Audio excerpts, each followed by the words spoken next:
परम आदरणीय धार्मिक सज्जन वृंद, आज हम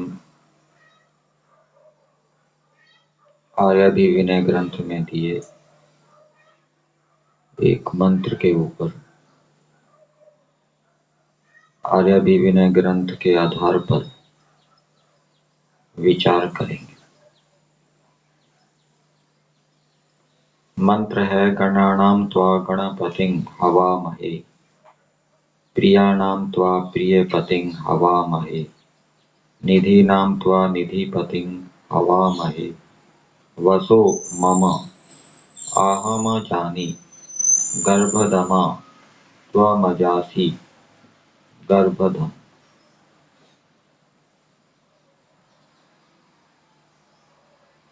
इस मंत्र का भाष्य महर्षि दयानंद जी ने अपने यजुर्वेद भाष्य में भी किया है और इस मंत्र का देवता गणपति वहां दिया गया है।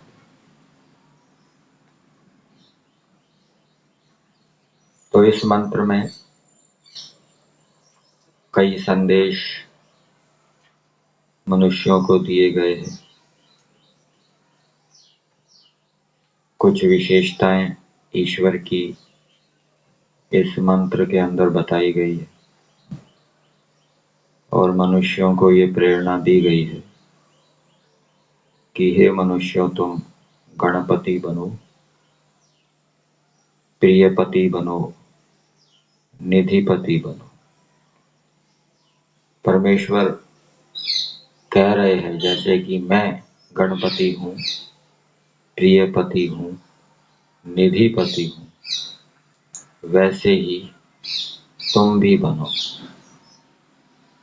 तो यह ईश्वर की उपासना है और ऐसा करने से जीवात्मा की उन्नति होती है, उसका ज्ञान बढ़ता है। और यह संदेश दिया कि परमेश्वर को न्यायाधीश के रूप में स्वीकार कीजिए। मनुष्य यदि ईश्वर को न्यायाधीश के रूप में स्वीकार करेंगे तो कोई अन्याय पक्षपात करेगा तो उसके प्रति फिर वह द्वेष भाव को उत्पन्न नहीं करेगा, क्रोध को उत्पन्न नहीं करेगा। संध्या के मंत्रों में भी दिया है, मनसा परिक्रमा मंत्रों के अंतर्गत, योस्मान द्वेष्टि यम वयम विष्मस्थम वो जम्भे दद्मा। वो आपकी न्याय व्यवस्था पर छोड़ते हैं, अर्थात आपको न्यायाधीश स्वीकार करते।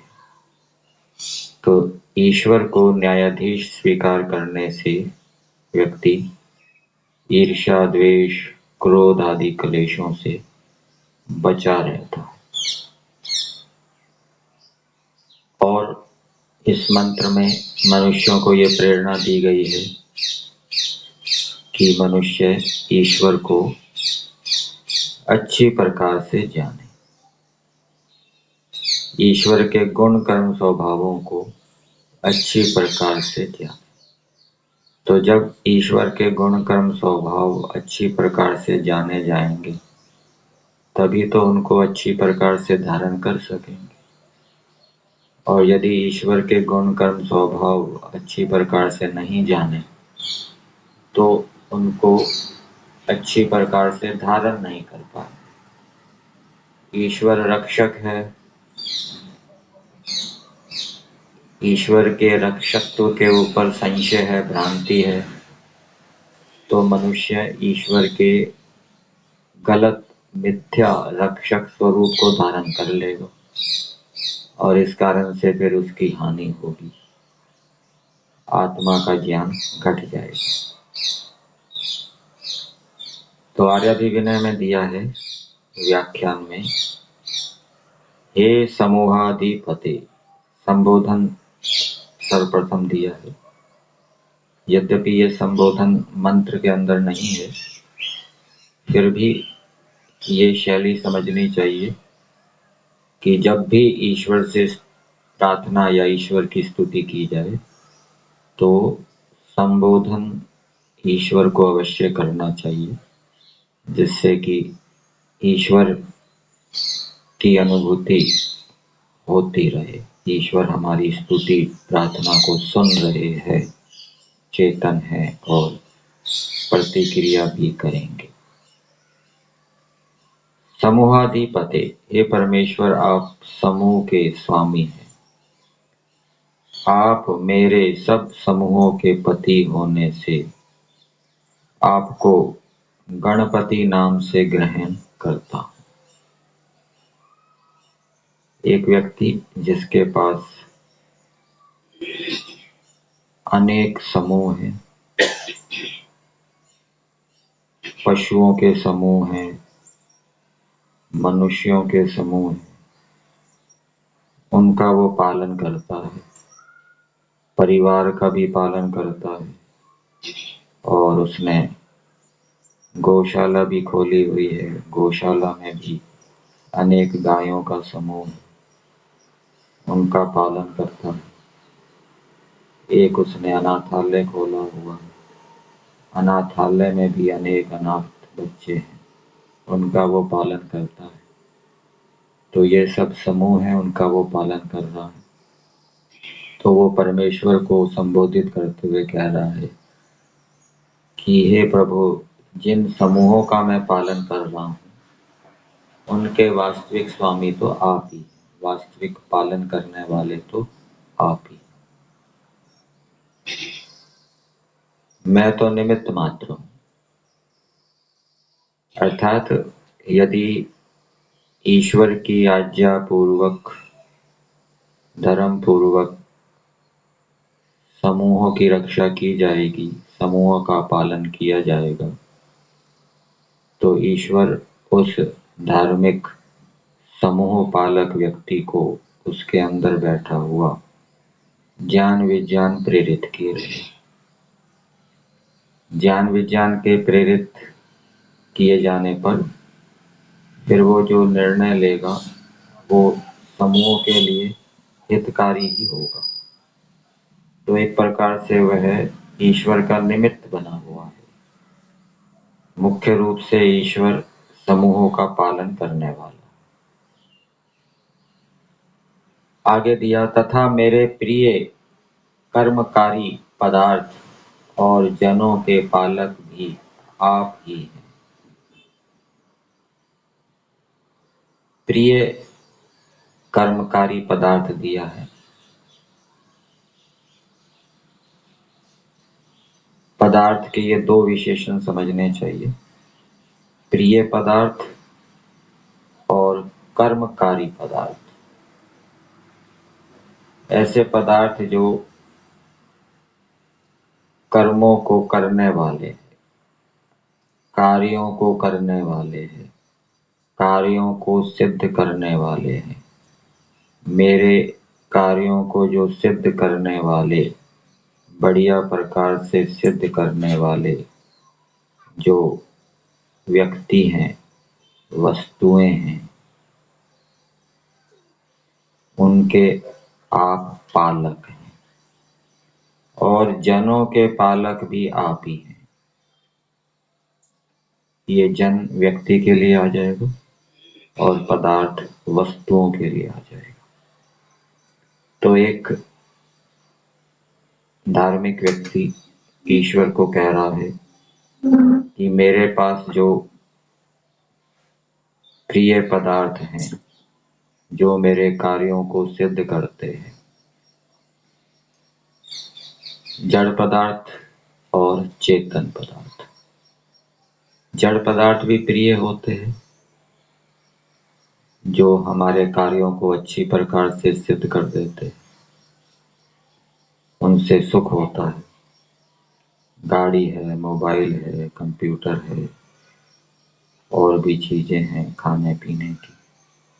इसी प्रकार से व्यक्ति भी होते हैं, सेवक हो सकता है, मित्र हो सकता है, संबंधी हो सकता है, जो हमारे कार्यों को सिद्ध करते हैं और प्रिय भी है, हमारे अनुकूल भी चलते हैं, कार्यों को भी सिद्ध करते हैं और अनुकूल आचरण भी करते हैं।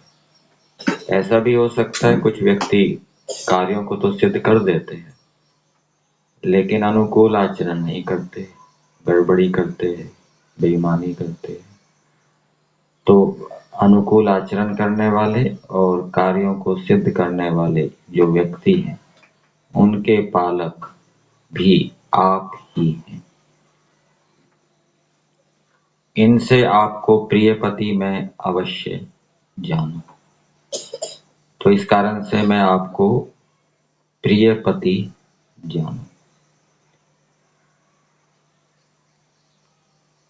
तो यदि मनुष्य ईश्वर को प्रिय पति जानेगा कि परमेश्वर प्रिय पदार्थों का पालक है, रक्षक है, तो अपने प्रिय पदार्थों की रक्षा करते समय वो ईश्वर की शरण में भी जाएगा। वो ईश्वर की आज्ञा पूर्वक अपने प्रिय पदार्थों की रक्षा करने का प्रयास करेगा और ईश्वर से प्रार्थना भी करेगा। और यदि ईश्वर को वो प्रिय पति नहीं जानेगा तो ये स्वाभाविक प्रवृत्ति तो रहेगी कि व्यक्ति अपने प्रिय पदार्थों की रक्षा करना चाहेगा, लेकिन अपने प्रिय पदार्थों की रक्षा करने की क्रिया में वो ईश्वर की आज्ञा की ओर ध्यान नहीं देगा, गलत तरीके से भी उनकी रक्षा करना चाहेगा, अन्याय से, पक्षपात से, और ईश्वर से प्रार्थना भी नहीं करेगा। ये हानि होगी। कब? जब व्यक्ति ईश्वर को प्रिय पति स्वीकार नहीं करेगा, जानेगा नहीं। इसी प्रकार से गणपति नहीं जानेगा तो वो जिन समूहों का पालन कर रहा है, उन समूहों का पालन करते समय वह जिन क्रियाओं को कर रहा है, धर्म युक्त क्रियाएं हैं या अधर्म युक्त है, न्याय युक्त है या अन्याय युक्त है, इनकी ओर ध्यान नहीं देगा, गलत तरीके से भी उनका पालन करेगा और उनका पालन करते समय वो ईश्वर से प्रार्थना करे, ऐसा भी नहीं होगा। तो जब ईश्वर को गणपति और प्रियपति स्वीकार करेगा, जानेगा, तो एक तो ईश्वर में प्रीति उत्पन्न होगी, ईश्वर से प्रार्थना करेगा, उससे अभिमान का नाश होगा और प्रार्थना के साथ साथ वो धर्म पूर्वक पुरुषार्थ भी करेगा।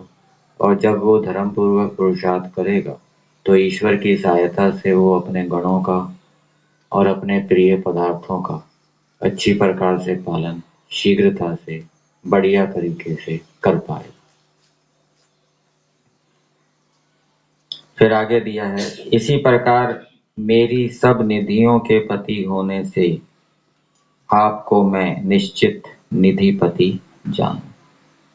यहाँ पर भी वही ऊपर कही गई बातें लगा लेनी चाहिए।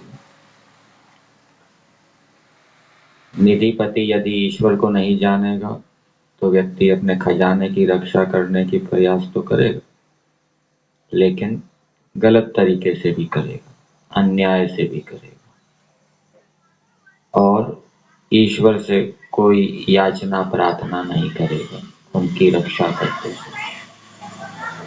आगे दिया, हे वसो, सब जगत को जिस सामर्थ्य से उत्पन्न किया है, उस अपने सामर्थ्य का धारण और पोषण करने वाला आपको ही मैं जानूं।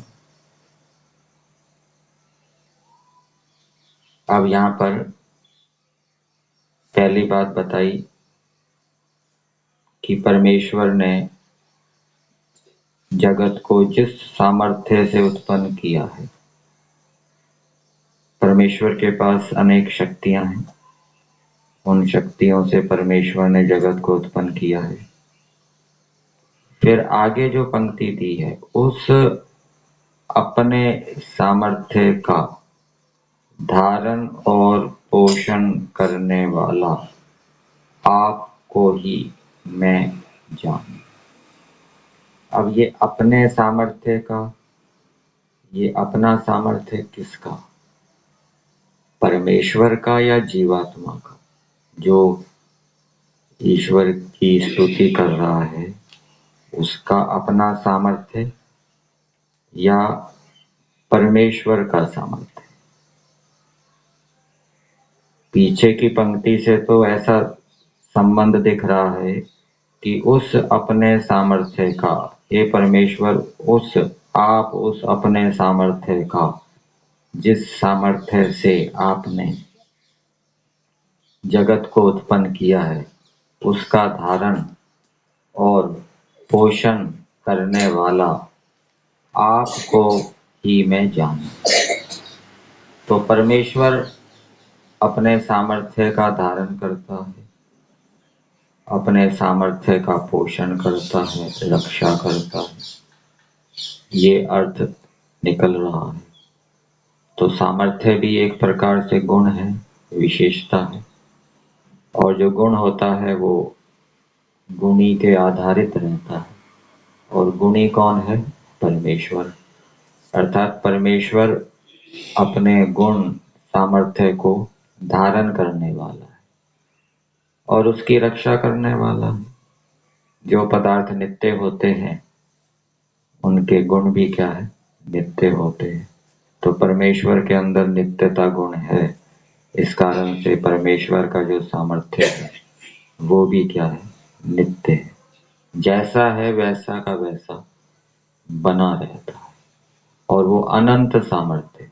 अनंत सामर्थ्य में कोई वृद्धि और ह्रास नहीं होता, क्योंकि परमेश्वर भी अनंत है। फिर आगे दिया, सबका कारण आपका सामर्थ्य है। इस पंक्ति में भी परमेश्वर के सामर्थ्य की बात आई है, प्रार्थना करने वाले के सामर्थ्य की बात नहीं आई। इसलिए इससे पहले वाली पंक्ति में अपने सामर्थ्य से परमेश्वर का सामर्थ्य लेना चाहिए, प्रार्थना या स्तुति करने वाले का सामर्थ्य नहीं। सबका कारण आपका सामर्थ्य है। सबका कारण मतलब सबकी उत्पत्ति का कारण, सबके पालन का कारण, सबके विनाश का कारण आपका सामर्थ्य है। सब कार्य पदार्थों की उत्पत्ति का कारण, सब कार्य पदार्थों के पालन का कारण, सब कार्य पदार्थों के विनाश का कारण आपका सामर्थ्य है। यही सब जगत का धारण और पोषण करता है। यह जीवादि जगत तो जन्मता और मरता है। जीव आदि जगत दिया है।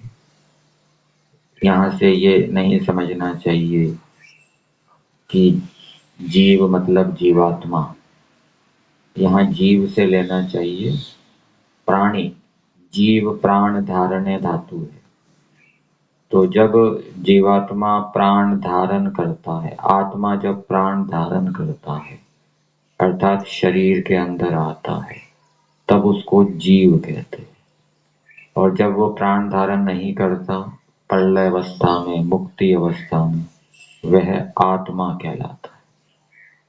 तो यहाँ से जीव का अर्थ लेंगे जितने भी प्राणी हैं, और आदि से ले लेंगे अप्राणी। तो यह प्राणी और अप्राणी जगत तो जन्मता और मरता है, परंतु आप सदैव अजन्मा और अमृत स्वरूप हैं। आप कभी जन्मते नहीं हैं, शरीर धारण नहीं करते, और अमृत स्वरूप है, कभी मरते भी नहीं, मृत्यु को भी प्राप्त नहीं होते। मृत्यु को कौन प्राप्त होता है? जो शरीरधारी है। अन्यत्र भी यजुर्वेद में ईश्वर के शरीर धारण का निषेध किया है। यजुर्वेद के 40वें अध्याय का 8वां मंत्र है, सपर्यगाचुक्रम अकायम।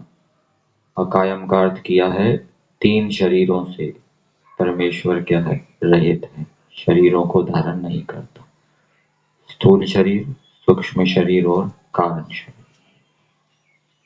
आपकी कृपा से अधर्म, अविद्या, दुष्ट भाव आदि को अजामी दूर फेंको। पीछे हमने यजुर्वेद भाष्य में इस मंत्र का पदार्थ देखा था, वहां पर अजानी क्रियापद का अर्थ किया था जानू, और आ उपसर्ग लगाया था, अच्छी प्रकार से जानू। तो ये जो अजानी शब्द बना और इसका अर्थ जो जानू ऐसा किया, ये ज्या धातु से समझना चाहिए। ज्या को जा आदेश हो जाता है, जानाती ऐसा। और जब आर्याभिविनय में इसका अर्थ किया गया दूर फेंको, तो ये अज धातु फेंकने अर्थ में हो सकती है, उससे यह अर्थ निकलेगा। तो आपकी कृपा से अधर्म, अविद्या, दुष्ट भाव आदि को अजानी दूर फेंको। तो आपकी कृपा से, ईश्वर की कृपा कब होगी? जब व्यक्ति ईश्वर की आज्ञा का पालन करते हुए अधर्म को, अविद्या को, दुष्ट भाव को दूर करने का प्रयास करेगा, तब ईश्वर की कृपा होगी। और ईश्वर की आज्ञा का उल्लंघन करते हुए अधर्म, अविद्या, दुष्ट भाव को दूर करने का प्रयास करेगा, तब ईश्वर की कृपा नहीं होगी, फिर ईश्वर उस कार्य में सहायता नहीं देगा। तो अधर्म, अविद्या और दुष्ट भाव आदि को मैं दूर फेंकूं, तथा हम सब लोग आपकी ही हवा महे, हवा महे का अर्थ किया अत्यंत स्पर्धा, प्राप्ति की इच्छा करते हैं। तो यहाँ अत्यंत शब्द दिया है, तो ईश्वर की अत्यंत प्राप्ति की इच्छा करनी चाहिए। ईश्वर के गुण कर्म स्वभावों को धारण करने की अत्यंत इच्छा करनी चाहिए, दूसरे सांसारिक पदार्थों की अपेक्षा। एक तो व्यक्ति है कि वो उसकी सांसारिक पदार्थों को प्राप्त करने की इच्छा ईश्वर के गुण कर्म स्वभावों को प्राप्त करने की इच्छा से प्रबल है, तो ये वेद के तात्पर्य के अनुकूल नहीं। सांसारिक पदार्थों को प्राप्त करने की इच्छा की अपेक्षा ईश्वर के गुण कर्म स्वभावों को प्राप्त करने की इच्छा वो प्रबल होनी चाहिए। और जब वो प्रबल होगी, तब व्यक्ति सांसारिक पदार्थों को जो प्राप्त करेगा उनकी इच्छा से युक्त होकर, प्राप्ति की इच्छा से युक्त होकर, फिर वो ईश्वर के गुण कर्म स्वभावों को धारण करते हुए ही उनको प्राप्त करे। ईश्वर के विरुद्ध चलते हुए, ईश्वर के विरुद्ध गुण कर्म स्वभावों को धारण करते हुए उनको प्राप्त करने का प्रयास नहीं करेगा। परंतु जब सांसारिक पदार्थों को प्राप्त करने की इच्छा प्रबल होगी और ईश्वर के गुण कर्म स्वभावों को प्राप्त करने की इच्छा निर्बल होगी, तब व्यक्ति ईश्वर के विरुद्ध चलते हुए भी, ईश्वर के विरुद्ध गुण कर्म स्वभावों को धारण करते हुए भी, अधर्म करते हुए भी सांसारिक पदार्थों को प्राप्त करने की इच्छा करेगा और उनको प्राप्त भी करेगा। तो ईश्वर के गुण कर्म स्वभावों को धारण करने की इच्छा को बाकी सब पदार्थों की अपेक्षा मनुष्यों को प्रबल बनाना चाहिए। और प्रबल कब बनेगा? जब ईश्वर के गुण कर्म स्वभावों को, उनके महत्व को जानेंगे कि ईश्वर के गुण कर्म स्वभावों को धारण करने से क्या लाभ होगा, प्राप्त करने से क्या लाभ होगा, और यदि ईश्वर के गुण कर्म स्वभावों को धारण नहीं किया तो उससे क्या हानि होगी, ऐसा विचार चिंतन करना पड़ेगा। साथ साथ में यथाशक्ति जितना सामर्थ्य है पूरे सामर्थ्य से जितना वो जानता है वो ईश्वर की आज्ञा का पालन करने का भी प्रयास करे। फिर आगे दिया है, सो आप अब शीघ्र हमको प्राप्त हो, जो प्राप्त होने में आप थोड़ा भी विलंब करेंगे तो हमारा कुछ भी ठिकाना ना लगेगा। तो जब ईश्वर की प्राप्ति की इच्छा, ईश्वर के गुण कर्म स्वभावों की प्राप्ति की इच्छा, उनको धारण करने की इच्छा, विद्या आदि गुणों को प्राप्त करने की इच्छा, विद्या बल आदि गुणों को प्राप्त करने की इच्छा यदि प्रबल होगी, तीव्र होगी दूसरी इच्छाओं की अपेक्षा, फिर व्यक्ति उन इच्छाओं की पूर्ति के लिए अत्यंत पुरुषार्थ करेगा, क्योंकि वो उनको शीघ्र प्राप्त करना चाहेगा। और शीघ्र प्राप्त कब होंगी? जब उसको अत्यंत पुरुषार्थ करना पड़ेगा। और जब विद्या बल आदि गुणों को प्राप्त करने की इच्छा प्रबल नहीं होगी तो फिर उनको वो शीघ्र प्राप्त करने का प्रयास नहीं करेगा।